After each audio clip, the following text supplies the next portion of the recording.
Well, and for the most part, we're now done with the storm activity around the Denver, Boulder, and Fort Collins area.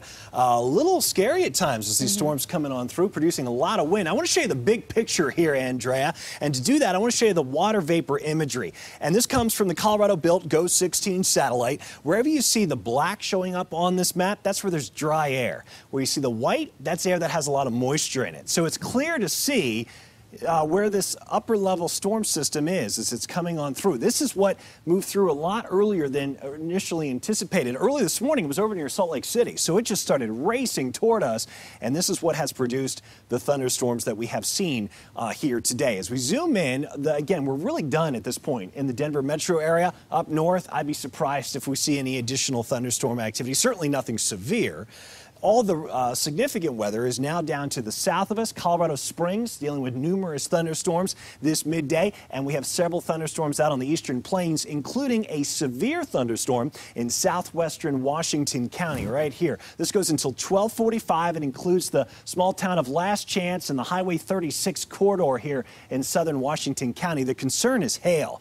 Where you see this little area showing up on the radar, that's where hail is up to the size of at least quarters, and probably more along the lines of $half size hail, if not larger than that, in the Last Chance area. And so we're going to continue to monitor the situation out there, but here's the future hail over the next 30 minutes as that storm continues to track to the east just south of Highway 36.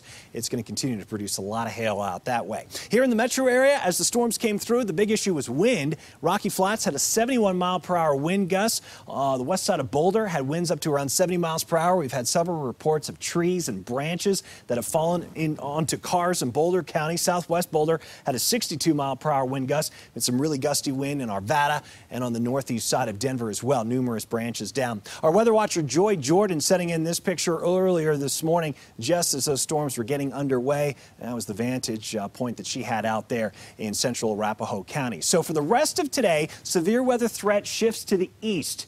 It's the eastern plains, especially this area shaded in the orange color. From just south of Sterling down through Burlington into La Junta, Lamar, Springfield, that's where we have an enhanced threat for severe weather. Basically, as these storms continue to march east toward Kansas and Nebraska this afternoon, they will continue to have the threat for large hail and damaging wind. But everything started early and everything should end relatively early. By 4 p.m., most of the storms will be over the state line in Kansas and Nebraska. And then after that, we'll hold on to a small chance for maybe a pop-up thunder shower in the evening, but for most of us, it's now going to be dry for the rest of the day. Temperature-wise, as we clear out behind these storms, I think we'll make our way back up into the mid-80s. It's 81 right now, downtown Denver, so 85 certainly seems doable. We'll see 90s in southern Colorado, and while we're dealing with the severe weather threat on the eastern plains, western Colorado concerned about the fire danger. Red flag warning goes until 9 p.m. Gusty wind, low humidity, dry soil means if a fire were to start in the mountains or the western slope, it would spread quickly. Tomorrow, definitely the better of the 2 days this weekend. Tomorrow we'll have sunny skies, high 84. And then, Andrea, we've got another upper level low coming through Saturday night into Sunday. That's going to pretty much guarantee that we'll see showers at one point or another. Now, it's not going to rain all day on Sunday, but most of us will get wet at one point or another. After that, stays in the 80s Monday, then back into the 90s for most of next week. Another heat wave on the way. Up and down. Gotta love it. Yeah. All right. Thank you so much, Sure. Ashton.